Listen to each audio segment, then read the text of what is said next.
Good morning, Xaviers. Not enough here. The recent budget, did the government impose some tax on being loud and cheerful and clear in your voice? Was there any tax imposed on us? Louder, at least a yes or a no on that.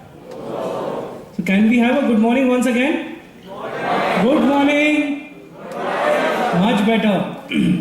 Reverend Father Rector, the Inertia team, thank you for inviting me for moderating this panel discussion once again.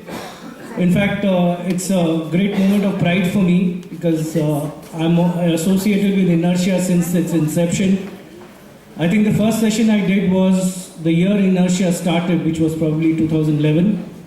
Since then, Professor Tridip Sen Gupta has been kind to me, inviting me over the years.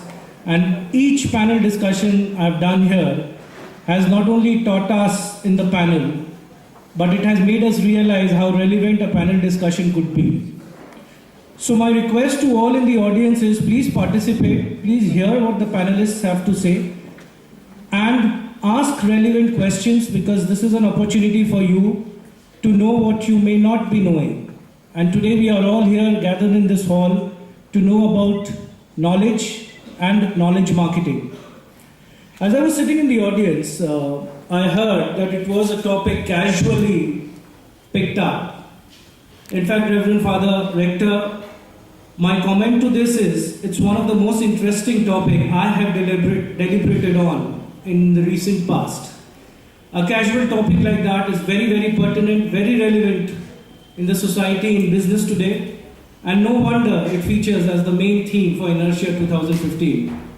So, a casual topic is really a very, very pertinent and an important topic for us to decide and discuss today. Having said that, I will not deliver a speech here because I leave it to the panel to kind of elaborate more. But just a couple of opening remarks from my side as the moderator. All of us heard this proverb or a slogan or a thought, knowledge is power. Is there anybody in this audience who's not heard this before? I'm sure all of us have heard knowledge is power. In fact, the first opening remark I would like to make is knowledge was power, knowledge is power, and knowledge will be the power in anything and everything we do. That's premise number one. Second, I don't find anybody in this hall who would not know how to use a Google or what can Google deliver us with. Having said that, we really are living in the age of Google. Really living in what the mankind today can call this age to be the Google age. You know why? Close to 1 billion people access Google on every single day. People refer to Google as their mother, father, brother, sister, friend, girlfriend, boyfriend, spouse, in whatever form they can. They don't want to talk to their spouse and ask a question, they go to Google.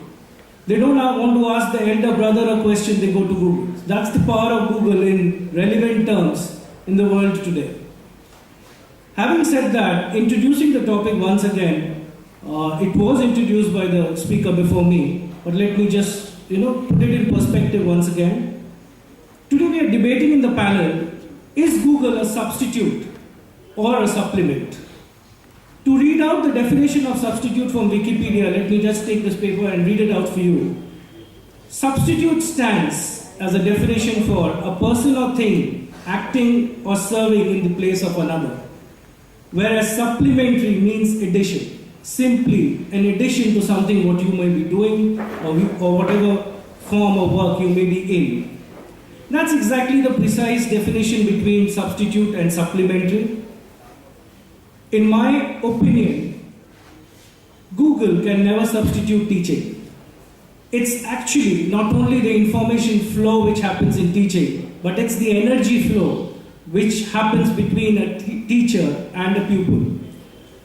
I will just pause here and invite the first speaker to deliberate more on this as we hear the other speakers in the panel. May I take this opportunity to invite Dr. Ahmed. Put your hands together to have the first speaker, Dr. Ahmed, come forward and deliver her first note to us. Thank you so much. It will not flow as well. So while the information flows from our side, the energy can flow from your side. We can have an interesting 1 hour or less than an hour to follow from here. Thank you, Dr. Ahmed, for your philosophy on teaching and your views on how Google can be a merit as well as a demerit. We'll take the discussion forward, and for the audience, you can reserve your questions with you. I'll come back and do the audience question answer round at the end. I'll take this opportunity to now invite Dr. Milan Pagan to take the podium, please, and address us with your views. Thank you, Dr. Pagan, for your very interesting thoughts. In fact, it was a very good speech, and for all of us to realize that, of course, we should not consider Google as a repository only to make us smart. It can make us dumb as well. We heard your thoughts on information overload. We heard your thoughts on filtering of information. While we'll carry this debate forward, I will now invite Dr. Sanjay Patra from XLRI to come up and please share his views on the topic. And before he takes the podium, is Dr. Patni already here? Yeah, so we'll request you to be on stage very shortly and join us. In fact, just to summarize the thoughts, a tree is not a tree without the root system. Very, very well put, sir, and we were delighted to hear you on this. As he said, student can prepare with Google, but it cannot replace the importance of a teacher. He talked about crowdsourcing, and he talked about the experience a student has in front of a teacher. We'll move on. I'm sure the audience will have some questions, and as I said, we'll come back to you with your questions at the end of the panel discussion.